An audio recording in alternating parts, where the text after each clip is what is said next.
Saludos a todos. He estado buen tiempo fuera del aire, unas buenas semanas. Eh, Realmente todo tiene su razón. He escuchado a algunas personas, he hecho comentarios con respecto a lo que estoy grabando. Yo entiendo que las personas quieren escuchar lo que les agrada. A veces, si uno se basa en lo que uno lee, eh, pues definitivamente a algunas personas también les aburre, etcétera. Voy a cambiar un poco, o voy a intentar cambiar pues un poco la forma en que me expreso. Porque ya digo, una persona recientemente me dijo, pero ¿por qué no ha hecho exposiciones nuevas? Es que estoy pensando, le digo yo, estoy pensando cómo lo hago para siempre expresar lo mejor para todos, con el debido respeto, con temor a Dios. Aquí aclaro, temor a Dios. Temor no es miedo. Temor es sinónimo para mí de respeto. Respeto es avasallamiento. Cuando uno siente temor es simplemente querer ser agradable a Dios. De ninguna manera romper o hacer algo incorrecto hacia Él. Pues Dios nos enseña que Él es todo amor. Por lo tanto, nosotros debemos ser de esa manera. Cuando se dice temor, es ese temor en el amor. Por lo tanto, es respeto a Dios en todos los sentidos. Por lo cual, mi problema, mi situación es cómo ser agradable a la mayor cantidad de personas para que de alguna manera les construya su vida, de alguna manera, o sea, les ayude a construir. Esta persona en particular me dijo algo muy curioso. Me dice, usted no tiene que pensar en ser agradable, usted tiene que ser usted. Y usted tiene que hablar como usted siente. No importa el tiempo que dure, porque yo le decía, porque quería demorar lo menos posible. Dice, no importa el tiempo. Cuando usted dice algo que le agrada a las personas, no importa, ellos van a escuchar, sea 10, 20, 30 minutos o más, porque les agrada lo que ustedes ponen. Así que no le da importancia a eso. Ok. Esos temitas así son los que han hecho que haga un pequeño cambio, porque cada día quiero mejorar para ustedes, teniendo siempre el temor a Dios. Porque no quiero decir cosas o de alguna manera fallarle a Dios en este camino. Fallarle a Dios, fallarle a ustedes, fallarle a ustedes, fallarle a Dios. Entonces, de aquí en adelante voy a tratar de ser más expresivo con el corazón, no tratando de ser o acomodar todo para la gente que escucha en su mayoría. Porque hay tantas personas que escuchan que son inclusive diferentes. Y como son diferentes, cada uno lo va a entender a su manera. Por lo cual, voy a hablar con el corazón y que el Espíritu de Dios me guíe. El Espíritu Santo sea el que me guíe, sea el que me ayude. Entonces, hoy en particular, habiendo hecho estos comentarios, no importa lo que dure la grabación, no importa, vamos a ver lo que les digo, a ver si les ayudo de alguna manera, porque la idea es ayudarles. Tengo que expresar que el conocimiento, la sabiduría es infinita y solo la tiene Dios. Y Él a cada cual le entrega el conocimiento que precisa. Es bien cierto, para hacer esto yo sé muchas cosas, pero yo no puedo decirlas. Las cosas no se pueden decir, porque las cosas se tienen que decir poco a poco. Porque algo de golpe, como bien dice el Señor Dios, si yo les diera todo el Espíritu, o un poquito más, no dice todo, sino un poquito más del que ya recibieron, a lo mejor les explotaría su cabeza. Ustedes no lo soportarían. O sea, el poder de Dios es tan grande, no es entendible por el ser humano. Entonces, yo voy a tratar, poco a poco, de transmitirles lo que creo que puede ser, pero que me guíe Dios definitivamente. Bien, hoy les voy a hablar un poco de Jesús. ¿Quién fue Jesús? En los tiempos del Antiguo Testamento hubo muchos comentarios, como cuando Moisés bajaba, que brillaba, bajaba con la tabla la primera vez. Él brillaba cuando hablaba con Dios, porque el estar cerca del Espíritu de Dios en ese sentido, como si fuera material, o sea, estar cerca, hacía que Moisés se transfigurara de alguna manera, que recibiera el impacto de la energía de Dios.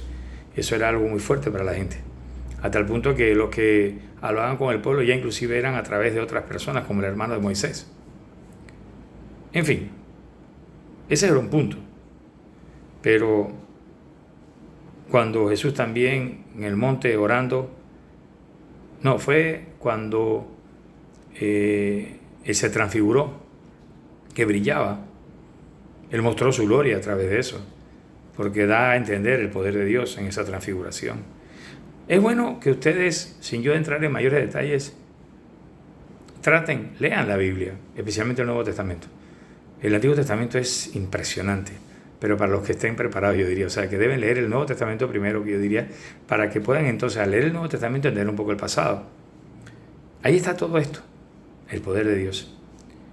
En esas críticas o en esos sucesos, cuando inclusive el pueblo de Israel le decía a sus profetas, no queremos que Dios nos hable. No, era algo que no lo soportaban, no, era la energía, la fuerza y no sé, el temor. Un temor tal vez diferente al que yo les hablaba hace un momento, tal vez un temor de miedo. El que no entiende sí puede tener temor de miedo, pero no temor de amor. Entonces, Dios hablaba entonces en el Antiguo Testamento, dejó de hablarles al pueblo directamente y le hablaba a través de su profeta.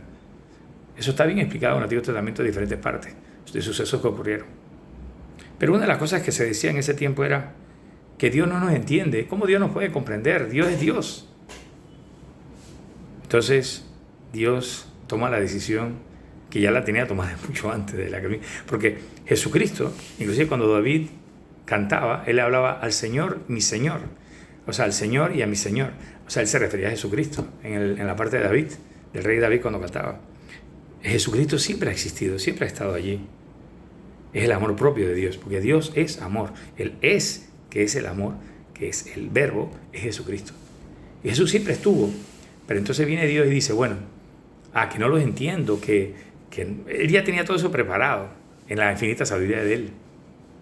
Entonces él hace que la carne nazca teniendo a Dios mismo dentro de él. ¿Por qué lo hace? Porque Dios quería que no hubiera confusiones de decir que el ser humano no era entendido por Dios. ¿Cómo es posible eso? Entonces, si Dios hacía un ser humano, que fue el que se hizo en Jesús, ya no podía haber esa excusa. E inclusive se hace que Jesús sea el juez después de los pecados, el juez del ser humano al momento del final de los tiempos.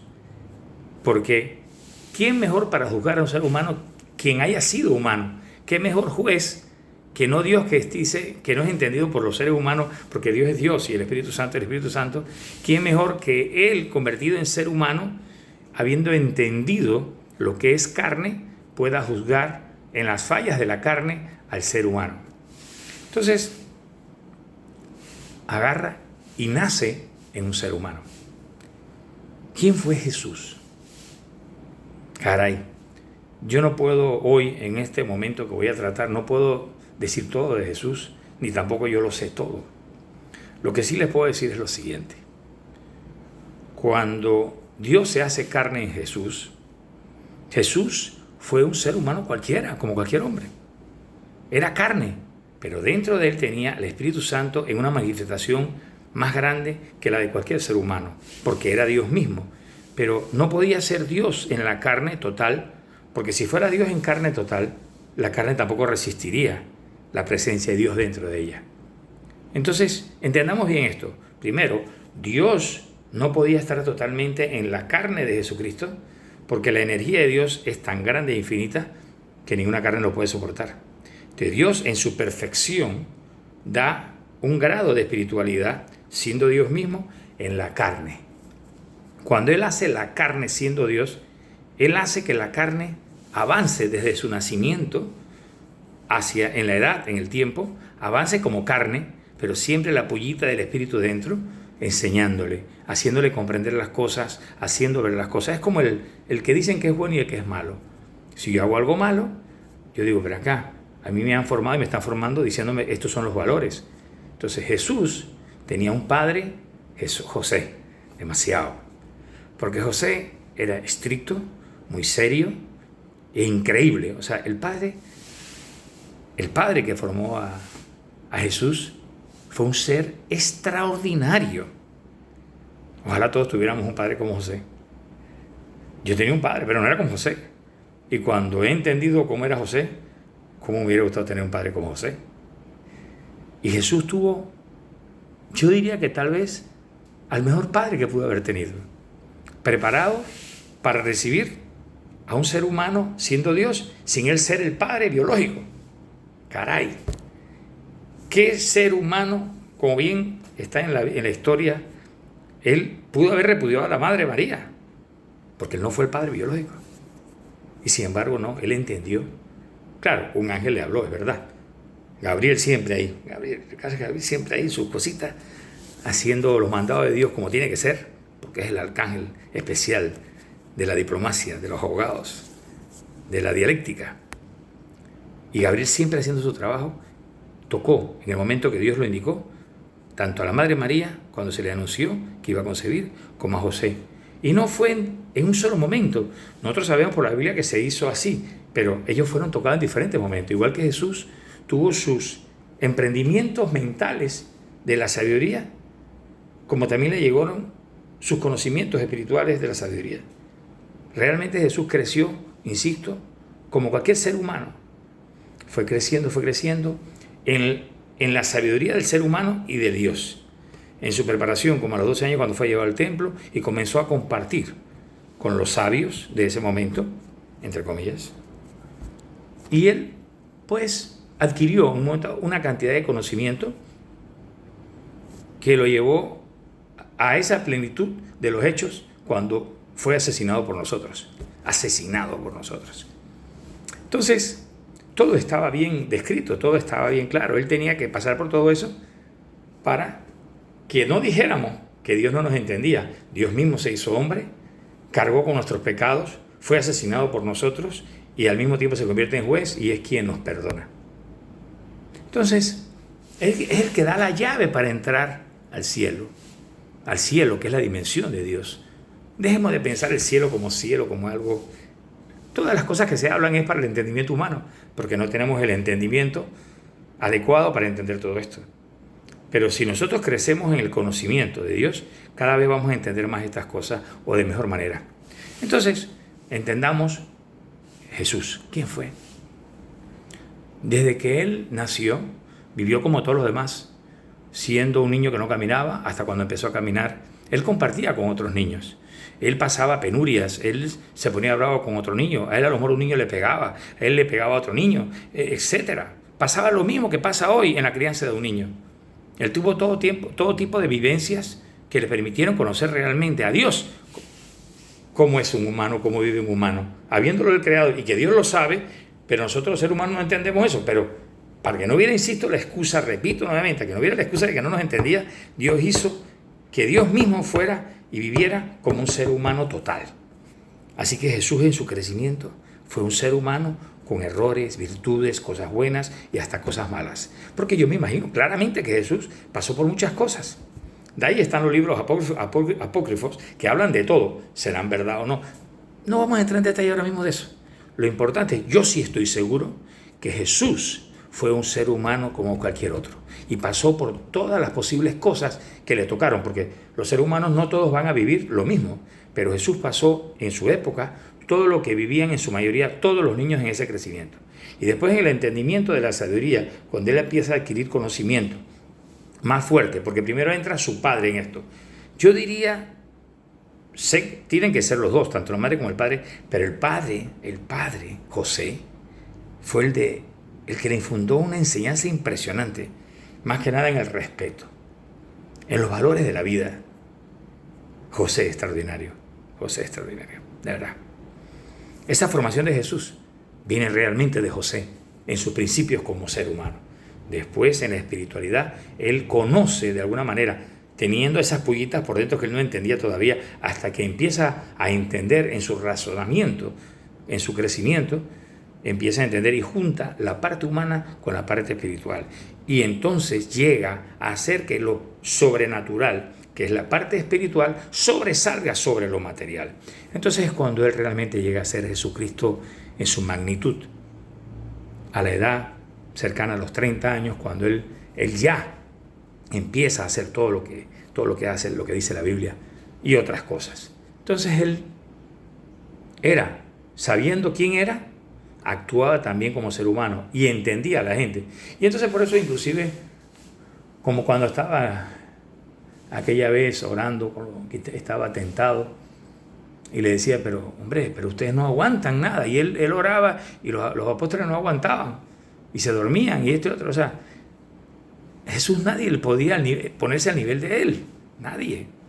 Porque Jesús, la espiritualidad empezó a alzarlo, a manejar su cuerpo. Entonces ya Jesús, siendo Jesús como ser humano, en realidad era manejado por el Espíritu Santo.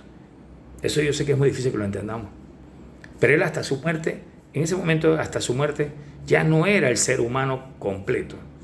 Era una carne manejada por el Espíritu Santo, que es diferente a nosotros como ser humanos, donde la espiritualidad parece que la tenemos escondida. Y la espiritualidad nunca llega, por eso dice, en la Biblia dice una parte, dice, si ustedes tuvieran fe, hasta esa montaña le dirían que se moviera y se movería, pero no tenemos esa fe. O sea, de eso se trata. La espiritualidad la tenemos en segundo plano. Y Dios quiere que crezcamos en la espiritualidad, que es en el amor de Dios, en la bondad, en el amor puro, el amor. No, pero la parte material es la que nos domina. Tenemos que aprender que eso debe cambiar. Que sea Dios el que domine nuestras vidas para que el mundo sea mejor, para que nosotros primero seamos mejor. Porque si nosotros somos mejores, el mundo será mejor. Entonces, tenemos que buscar la forma que la espiritualidad traspase al cuerpo, para que el cuerpo sea secundario. Quiero terminar diciéndoles esto. Si ustedes lograran que la espiritualidad traspasara el cuerpo, sería increíble lo que vieran, lo que van a ver. Porque pienso yo, el cuerpo duraría más, las enfermedades serían casi inexistentes. Si el Espíritu Santo domina el cuerpo funciona perfectamente. Y el Espíritu Santo le enseña al cuerpo cómo tiene que ser, especialmente lo que somos, polvo, tierra, y todo andaría mejor, porque el Espíritu Santo sería la plenitud de nuestra existencia y nuestra vida, existencia y vida. Si el cuerpo es el que domina, conoceremos todo tipo de enfermedades, conoceremos todo tipo de fallas, tendremos siempre un montón de problemas y no llegaremos a vivir mucho tiempo. Y ustedes saben que antes una persona podía vivir 900 años promedio, una persona, como Abraham, como otros. ¿Cómo es que hoy en día de milagro llegamos a los 100 años, 103? No, eso no es un castigo de Dios. Esa es la forma en que vivimos. Señores, lean la Biblia. He tratado de resumir lo más que puedo estas cositas. Puedo hablarles en otro momento más, por supuesto, en su momento lo haré. Pero hoy he resumido esto, entiéndanme. La sabiduría es impresionante. La espiritualidad lo es todo. Lo que somos es nada. Pero es una bendición y regalo de Dios.